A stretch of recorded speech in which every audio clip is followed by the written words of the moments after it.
Place చూసారా ఎంత బాగుందో. కోనసీమ అందాలు ఇలానే ఉంటాయండి. ఇక్కడ ఉన్న వాళ్ళకైతే తెలుస్తుంది, వేరే వేరే వేరే స్టేట్ లో ఉన్న వాళ్ళకైతే తెలీదు. అందుకనే చెప్తున్నా, మా కోనసీమ చాలా అందంగా ఉంటుందండి. చూసారా, రోడ్డు పక్కన కూడా చెట్లు భలే వేశారు. ఇది వచ్చేసి నేషనల్ హైవే. హైవే పక్కన కూడా మొక్కలు చూసారా చాలా బాగా వేశారు. ఇంతకు ముందు చూసింది అయితే పొలాల్లోను. ఇప్పుడు వచ్చేసి మేము ఎక్కడికి వెళ్తున్నాము ఏంటో అనుకుంటున్నారు కదా. మేము ఎక్కడికి వెళ్తున్నాము అంటే మేము ఈ రోజు ఒక గుడికి వెళ్తున్నాము. ఆ గుడికి సంబంధించిన వీడియో ఆల్రెడీ మీరు తమిళ పైన చూసే ఉండాలి, అర్థమవుతుంది. ఇప్పుడు వచ్చేసి మనం ఫుల్ వీడియోలోకి వెళ్ళిపోదాం. ఎక్కడ స్కిప్ చేయకుండా చూడండి. చూసిన తర్వాత మీకు ఏమనిపించింది ఏంటి అనేది తప్పకుండా కామెంట్ చేయండి. అలాగే మీకు ఇక్కడ కోనసీమ అందాలు కూడా కొన్ని చూపించాను కదా, అవి కూడా ఎలా అనిపించాయి ఏంటి అనేది తప్పకుండా కామెంట్ చేయండి. హాయ్ అండి, ఎలా ఉన్నారు అందరూ? వెల్కమ్ టు మై ఛానల్ దుబాయ్లో మా లైఫ్. ఈ రోజు వచ్చేసి మేము ఆచంటలోని శివాలయం దగ్గరికి వెళ్తున్నాం అన్నమాట. మా ఊరు నుంచి బయలుదేరాము. మా ఊరు వచ్చేసి రావులపాలెం దగ్గర మెర్లపాలెం అంటే వాడపల్లికి దగ్గర వస్తుంది అన్నమాట. ఇది వచ్చేసి వాడపల్లి వెళ్లే దారి కనిపిస్తుంది కదా మీకు. అటు వచ్చేసి వాడపల్లి ముఖద్వారం కనిపిస్తుంది కదా, అటు వాడపల్లి, ఇటు మా ఊరు వస్తుంది. అంటే మా ఊరు వాడపల్లి పక్క పక్కనే అన్నమాట, చాలా దగ్గర మాకు. కోనసీమ తిరుపతి వాడపల్లి వచ్చేసి మేము స్టార్ట్ అయినప్పుడు మా ఊరు దగ్గర వర్షం ఉంది. సిద్ధాంతం వచ్చేసరికి వర్షం లేదు. ఇది సిద్ధాంతం బ్రిడ్జ్ అన్నమాట. తర్వాత వచ్చి మన సిద్ధాంతం నుంచి లోపలికి వెళ్తే ఆచంట రామేశ్వర స్వామిని దర్శనం చేసుకోవడానికి వెళ్లే దారులు అవి కనిపిస్తూ ఉంటాయి. ఆచంట ఊరు కూడా చాలా బాగుంటుంది. ఈ ఊర్లో మా అక్క ఉంటుంది అన్నమాట, అందుకని చాలా సార్లు వెళ్ళాము ఈ గుడికి. నేను ఆల్రెడీ ఈ ఛానల్లో ఒక వీడియో పెట్టాను ఆచంట రామేశ్వర స్వామి వారి గురించి. మళ్ళీ ఇది ఒక వీడియో పెడుతున్నాను నేను. వెళ్లే దారి చూసారా చాలా బాగుంది. చూస్తుంటేనే మొత్తం అందరూ గుడికే వెళ్తున్నారా అనిపిస్తుంది. మొత్తం అందరూ అదే రూట్ లో వెళ్తున్నారు. ఇక్కడ వచ్చేసి ఆంజనేయ స్వామి గుడి ఒకటి ఉంటుంది, మనకి వీడియోలో అయితే పడలేదు. ఇప్పుడు గుడి దగ్గరికి వచ్చేసాం అన్నమాట మనం. ఇదే గుడి. ఇక్కడ గుడి దగ్గర పార్కింగ్ కూడా ఉంటుంది. అంటే శివరాత్రి ఆ టైంలో పార్కింగ్ దొరకకపోవచ్చు, కానీ మిగతా రోజులైతే పార్కింగ్ దొరుకుతుంది. ఇదంతా గుడి ముందు పార్కింగ్. గుడి బయట వచ్చేసి పూజా సామాగ్రికి సంబంధించిన షాప్స్ కూడా ఉంటాయి. మీరు ఏమైనా తెచ్చుకోకపోయినా పూజ చేసుకోవడానికి అక్కడ తీసుకోవచ్చు అన్నమాట. రోడ్డుగా పక్కన ఉన్నవన్నీ పూజా సామాన్లు దొరికే షాప్స్. ఇప్పుడు వచ్చేసి మనం గుడి లోపలికి వెళ్దాం రండి. ఇది వచ్చేసి ముఖద్వారం అన్నమాట. చాలా పెద్దగా ఉంటుంది గోపురం. చూడండి చాలా పైకి ఉంటుంది. చూడడానికి మాత్రం చాలా బాగుంటుంది. శివరాత్రి టైంలో అయితే మామూలుగా ఉండదండి. గుళ్ళో చాలా బాగా జరుగుద్ది. ఇంకా కార్తీక మాసంలో కూడా చాలా బాగా జరుగుద్ది. అప్పుడు వచ్చేసి పెద్ద ప్రమిదలో ఒత్తు వేసి వెలిగిస్తారు. అది చూడడానికి వచ్చేవాళ్ళు, నెయ్యి వడ్డించే వాళ్ళు చాలా మంది ఉంటారు. ఇప్పుడు మనం పెద్ద గోపురం చూసాం కదా, దాని పైకి వెళ్ళడానికి దారి మాట. అది మీకు ఆల్రెడీ వీడియోలో చూపించాను కదా స్టెప్స్ అవి. ఇప్పుడు గుడి లోపలికి ఎంటర్ అవుతున్నాం మనం. ఎంటర్ అవగానే ధ్వజస్తంభం మాత్రం చాలా అద్భుతంగా కనిపిస్తుంది. ఇది వచ్చేసి స్వామివారికి కళ్యాణం చేసే మండపం, అంటే శివయ్యకు. తర్వాత వచ్చి కాళ్ళు కడుక్కునే ప్లేసు. ఇక్కడ కాళ్ళు కడుక్కోవడానికి పైపు, నుయ్య, ట్యాప్స్ అన్నీ ఉన్నవి. ఇక్కడ తులసంకు దీపం పెట్టుకోవడానికి కూడా ఉన్నది.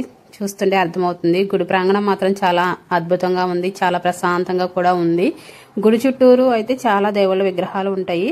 శివయ్య మాత్రమే కాకుండా గుడి చుట్టూరు చాలా అమ్మవార్లు ఉంటారు. ఇంకా శివయ్య రూపంలోనే ఇంకా వేరు వేరు రకాల శివలింగాలు ఉంటాయి. అవన్నీ ఏంటి అన్నది ఈ వీడియోలో వివరంగా చూపించేస్తాను రండి. ముందు వచ్చేసి మనం బయట ఉన్న దేవతలను దర్శనం చేసుకుని తర్వాత శివయ్యని దర్శనం చేసుకుందాం. ఈ అమ్మవారు వచ్చేసి సరస్వతి అమ్మవారు. ఇక్కడ అక్షరాభ్యాసం కూడా జరుగుతుంది. మేము వెళ్ళిన రోజున కూడా ఒక 2 పిల్లలకైతే అక్షరాభ్యాసం చేశారు కూడాను. ఇది మనం ఆల్రెడీ ముందు వస్తున్నప్పుడు చూసాం కదా గోపురం, అదే ఇది. లోపల నుంచి వీడియో తీసి చూపిస్తున్నాను అనమాట. సరస్వతి అమ్మవారిని దర్శనం చేసుకున్నాక ఇక్కడ వచ్చేసి నవగ్రహ విగ్రహాలు ఉంటాయి. అక్కడ ప్రదక్షిణలు చేసుకోవచ్చు అన్నమాట మనం. ఆల్రెడీ మా హస్బెండ్ అక్కడ ఆల్రెడీ ప్రదక్షిణ చేస్తున్నారు. మేము ఆ గుడిలో ఒక పూజ ఉండి వెళ్ళాము. ఆ రోజు వీడియో చేశాను అనమాట ఇదంతా నేను. తర్వాత వచ్చి హోమం చేసుకునే ప్లేసు. ఇక్కడ శాంతి హోమాలు అవన్నీ చేస్తారు. ఆ గుళ్ళోకి వెళ్ళి మనం సంపాదిస్తే చెప్తారన్నమాట. ఇది సూర్యనారాయణమూర్తి విగ్రహము. కొన్ని దేవతలకి గుడులు లేకపోయినా అలా విగ్రహాల రూపంలో అయినా పెట్టించారు. అవన్నీ చూసుకోవాలన్నమాట మనం నెమ్మదిగా. ఇది వచ్చేసి వినాయకుల వారి గుడి, గణపతి స్వామి. ఇవి వచ్చేసి సప్తమాతృకలు. చెప్పాను కదా మీకు ఆల్రెడీ కొన్ని అయితే విగ్రహాలే పెట్టారు అనేసి. ఇది వచ్చేసి ఆ రోజు ఆ గుడిలో ప్రసాదం ఎవరిచ్చారు అనడానికి. అది బయటికి వెళ్ళటానికి దారి. మనం ఎంటర్ అయింది ఒకటి, బయటికి వెళ్ళటానికి ఒకటి, అలా ఉంటాయి. మొత్తం గుడికి వచ్చేసి 4 ద్వారాలు ఉంటాయి. బ్రహ్మదేవుల వారి గుడి. ఇది వచ్చేసి గుడి ప్రాంగణం అంతా. మనం ఇటు నుంచి వచ్చి తిరుగుతున్నమాట ఈ గుడిలో. ఈ రోజు అయితే జనం చాలా తక్కువగా ఉన్నారు. కార్తీక మాసంలో శివరాత్రి టైంలో అయితే బాగా ఉంటారన్నమాట జనం. ఇది వీరభద్రస్వామి గుడి. వీరభద్రస్వామి ఎప్పుడు వెలిసారు, ఎక్కడ వెలిసారు అనేది ఆల్రెడీ అందరికీ తెలిసిన విషయమే కదా.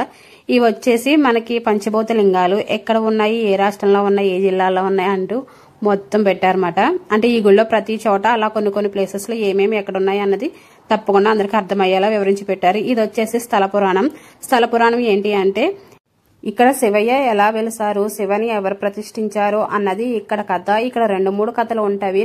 నేను వచ్చేసి ఇక్కడ స్థల పురాణంలో ఉన్నదే చెప్తాను మీకు. మా అక్క వాళ్ళది ఈ ఊరే ఆచంట అని చెప్పాను కదా. అక్కకైతే వాళ్ళ అత్తగారు మావగారు ఇంకా వాళ్ళ ఊర్లో పెద్దవాళ్ళు చెప్పినవి అయితే వేరే వేరే స్టోరీస్ ఉన్నవి. అవన్నీ కూడా ముందు వీడియోస్ లో మనం ఇంకెప్పుడైనా చెప్పుకుందాం. ఇప్పుడు వచ్చేసి స్థల పురాణం ఏంటి అంటే నేను ఈ స్థల పురాణం చెప్తూ ఉంటా, గుళ్ళో మిగతా గుళ్ళు చూపిస్తూ ఉంటాను వీడియోలో. ఓన్లీ ఈ స్థల పురాణమే చెప్తూ మీకు ఎక్స్ప్లెయిన్ చేస్తే వీడియోలు అంతా చాలా ఎక్కువైపోతుంది. అందుకని నేను ఈ స్థల పురాణం చదువుతాను. వెనకాల బ్యాక్గ్రౌండ్ లో వచ్చే వీడియో వచ్చేసి మీరు చూడండి. ఆ గుళ్ళు ఏంటి అన్నది అక్కడ రాసి ఉంటవి, అవి చూడొచ్చు మీరు. ఇక్కడ స్థల పురాణం ఏంటంటే దక్షిణ భారతావనిలో ప్రసిద్ధిగాంచిన పుణ్యక్షేత్రం ఆచంటేశ్వర క్షేత్రం ఒకటి. ఈ క్షేత్రంలో గోదావరి తీరం కొద్ది దూరము కలదు. పూర్వము మార్తాండపురం ఉండేడు ఆచంట. ఇంతకు ముందు వచ్చేసి మార్తాండపురం అంటే ఈ ఊరి పేరు. ఇప్పుడు వచ్చేసి ఆచంటగా అలలారుచున్నది. దీని తార్కాణమే ఈ పురాణ గాథ. పూర్వం తారకాసుర సంహారానంతరం శివపార్వతులు కేలి విలాసమున విహరించి సమయమున ముని దంపతులు శివ సాన్నిధ్యం కోరి కైలాసమునకేగా పరోక్షముగా తిలకించుట శివుడు గమనించి ఆ దంపతులను బాలబాలికలను చేసి బ్రహ్మచర్యం ఆచరించిన కొద్ది కాలంలో శివ సాన్నిధ్యం పొందెదరు అని శంకరుడు ఆ బాలలను ఆజ్ఞాపించెను. కాని విధి వక్రించింది. శివుడి యొక్క ఆజ్ఞ పాటించనందున శాపగ్రస్తులై భూలోకనున తిరువళ్ళూరు గ్రామంలో బ్రాహ్మణుడు ఎంత పుష్పసుందరుడుగాను ఒడియనంబుగాను అంటే పుష్పసుందరుడు ఒడియనంబుగాను అని పేర్లమాట. మార్తాండపురం కళావంతుల ఇంట పుష్పసుందరి పరమనాచిగాను జన్మించినది. శాప వియోచన అనంతరం వడియనంబి తీర్థయాత్రలు చేస్తూ మార్తాండపురం చేరెను. నిత్యము తీర్థయాత్రలు చేయటము అంటే కాశీకి ప్రయాణమే వెళ్తున్నాడు అని కూడా ఆ ఊర్లో చెప్తారన్నమాట. అలాగా నిత్యము పరమనాచి పరమ పవిత్రంగా మార్తాండునికి నాట్య కళా ప్రదర్శన చేస్తూ ఉండగా వడియనంబి పరమనాచి శివ సంకల్ప బలముచే ఆ ఇరువురు పరస్పరం ప్రేమానురాగంతో ఈశ్వర సేవ చేయుచున్నారు. ఒకనాటి రేయి అంటే మహాశివరాత్రి రోజున ఆ దంపతులు సుఖనిద్రలలోనే పూజా కార్యక్రమాల సమయం అతిక్రమించి నందున భక్తుడైన వడియనంబి పరమనాచి యొక్క స్తనభాగమును లింగాకృతిగా భావన చేసి పూజించి స్వామిని మెప్పించి శంకరుని పరమ పవిత్రురాలైన పరమనాచి వేశ్య యొక్క స్తనగ్ర భాగమున అనగా చన్నున ప్రత్యక్షముగా కావించిన ఆ భక్తవత్సలుడైన శంకరుడు ఆ దంపతులను పరమనాచి వడియనంబులకు శివ సాన్నిధ్యం చేకూర్చెను. ఆ స్వామి స్తనగ్ర భాగమును వెలసిన కారణంగా మార్తాండపురంను కాలక్రమేణా ఆచంట గ్రామంగా పిలువబడుచున్నది.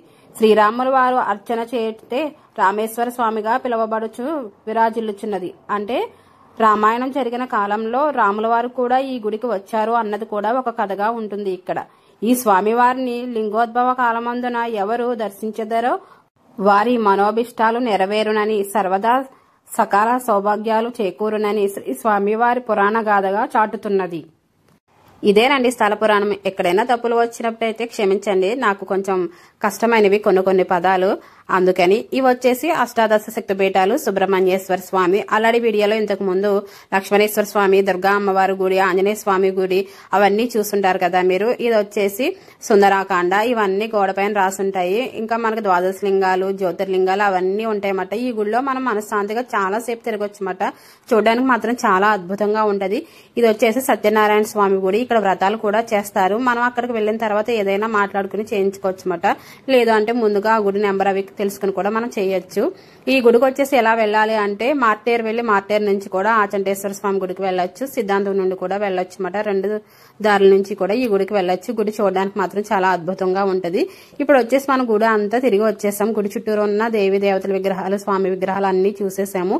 ఇప్పుడు వచ్చేసి గుడి లోపలికి వెళ్దాం రండి. ఆచంటేశ్వర స్వామి ఎలా ఉంటారు అన్నది ఇక్కడ మనకి అర్థమవుతుంది. శ్రీ స్థానాల దగ్గర ఈ శివలింగం ఏర్పడింది అన్నది మీరు ఆల్రెడీ పురాణంలో విన్నారు కదా. శివలింగం కూడా అదే ఆకారంలో ఉంటదండి. మనం మనసు పెట్టి చూడాలి గాని వేరే ఉద్దేశాలతో చూడకుండా అలా చూస్తే మనకు అర్థమవుతుంది. ఇప్పుడు వచ్చేసి గుడి లోపలికి వెళ్తున్నాం మేము. ఆల్రెడీ మా హస్బెండ్ ముందు వెళ్తున్నారు, తర్వాత నేను వెళ్తున్నాను. ఆ రోజు పూజకి వెళ్ళామన్నాం కదా, అందుకే అలా పంచకట్టుకుని ఉన్నారు మా హస్బెండ్ వచ్చి. ఇప్పుడు వచ్చేసి మనం గర్భగుడిలోకి వెళ్దాం రండి. అదిగోండి అక్కడ దూరంగా కనిపిస్తున్నారు కదా స్వామి. మేము లోపలికి వెళ్ళకూడదేమో అని బయట నుంచే దండం పెట్టుకుంటే అక్కడ ఉన్న వాళ్ళు వచ్చేసి లోపలికి వెళ్ళి దండం పెట్టుకోండి, ఖాళీగానే ఉంది కదా అన్నారనేసి లోపల వరకు వెళ్ళి దండం పెట్టుకుంటున్నాం. చాలా మనశ్శాంతిగా చాలా ప్రశాంతంగా ఉంది. అదిగోండి చూడండి శివయ్య ఎంత అద్భుతంగా ఉన్నారో దీపాల వెలుగులో. నిత్యం వచ్చేసి అభిషేకం జరగడానికి అవి అలా పెట్టారన్నమాట. దాన్ని ఏమంటారో నాకు తెలీదు, అందుకే చెప్పట్లేదు. శివలింగం చూసారు కదా, మీకు అర్థమవుతుంది అన్నాను.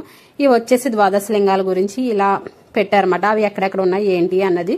ఇది కూడా చూడడానికి చాలా బాగుంది. ఎక్కువసేపు గర్భగుడిలో వీడియో తీయకూడదు కదని జస్ట్ ఏదో కాసేపు తీసి వచ్చేస్తాం. పార్వతీ అమ్మవారు మనం గుడిలో శివయ్యని దర్శనం చేసుకుని బయటకు వచ్చేస్తుండే ఇక్కడ పార్వతీ అమ్మవారు ఉంటారు. బయటకు వచ్చేస్తున్నమాట అమ్మవారిని దర్శనం చేసుకుని. ఈ బయటకు వచ్చేస్తుంటే ఇక్కడ వచ్చేసి కాలభైరవ స్వామి వారు ఉన్నారు. కాలభైరవ స్వామికి దండం పెట్టుకుంటే మనం కాశీకి వెళతాము అంటారు. అది ఎంతవరకు నిజమో నాకు తెలియదు కానీ నేను మాత్రం కాలభైరవ స్వామి ఎక్కడ కనిపించినా దండం పెట్టుకుంటా. కాశీ వెళ్ళాలి స్వామి నేను అనేసి. మీరు కూడా అలా దండం పెట్టుకుంటారో లేదో అన్నది తప్పకుండా కామెంట్ చేయండి. వీడియో చూసిన తర్వాత కూడా మీకు ఎలా అనిపించింది ఏంటి అనేది తప్పకుండా కామెంట్ చేయండి. ఇప్పుడు వచ్చేసి పైకి వెళ్ళాము మేము. పైన కూడా ఎలా ఉంటుందో చూద్దాము అనేసి. నేను మాత్రం చాలా సార్లు వెళ్ళాను కానీ మా హస్బెండ్ ఫస్ట్ టైం కదా అని అవన్నీ చూపిస్తున్నాను అనమాట. పైకి ఫస్ట్ టైం ఎక్కుతున్నారు మా హస్బెండ్. ఈ గుడికి మాత్రం చాలా సార్లు వెళ్ళాము మేము. పైనుంచి చూస్తే అలా ఉందండి. పైన వచ్చేసి శ్రీచక్రం ఉంటుంది అన్నారని చూడడానికి వెళ్ళాము. అంటే లోపలికి వెళ్ళడానికి కూడా మనకి డోర్ ఓపెన్ లోనే ఉంది కానీ లోపల వరకు వెళ్ళకూడదేమో అని బయట నుంచి చూసాము. చాలా చిన్నదే శ్రీచక్రం. ఆ పువ్వుల లోపల ఉన్నదన్నమాట. మనం లోపలికి వెళ్ళడానికి డోర్ తీసే ఉంది కానీ వెళ్ళకూడదేమో అని వెళ్ళలేదు. ఎందుకంటే గర్భగుడికి పైన నుండి ఇది ఉన్నట్లు అనిపించింది మాకు. అందుకని వెళ్ళకూడదేమో అందరూ అనేసి ఇంకా వెళ్ళలేదు. బయట నుంచే దండం పెట్టుకుని వచ్చేసామన్నమాట మేము. అక్కడ కనిపిస్తుంది కదా ఆ ఇల్లు ఎవరికైనా తెలుసా ఏ ఇల్లు అన్నది? ఆ ఊర్లో ఉన్న వాళ్ళకైతే తెలుస్తుందిలేండి. ఈ ఊర్లో ఆ చంటలో పూర్వకాలంలో కట్టిన ఇల్లు అంటండి అది. ఇది వచ్చేసి ఉమారామేశ్వర స్వామి వారికి ఏ మాసంలో ఏమేం పువ్వులు ఇవ్వాలి, ఏమేం ప్రసాదం పెట్టాలి ఏంటి అన్నది చాలా వివరంగా రాశారు. తెలియని వాళ్ళకైతే ఇవన్నీ తెలుసుకుంటే భలే అనిపిస్తుంది. ఈ గుడికి వచ్చేసి కార్తీక మాసంలో ఉపవాసం చేయడానికి ఇంకా శివరాత్రి టైంలో జాగారం చేయడానికి చాలా మంది వస్తారండి. నేనైతే ఒకసారి ఒకళ్ళు ఆటోలో మాట్లాడుకుంటే విన్నాను ఈ మాటలు వచ్చేసి. అవే చెప్తున్నాను అనమాట నేను.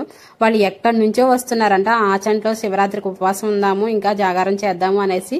ఇంకొకసారి విన్నాను ఏంటంటే దీపాలు వదులుకోవడానికి వస్తున్నారంట వాళ్ళు సోమవారం రోజున.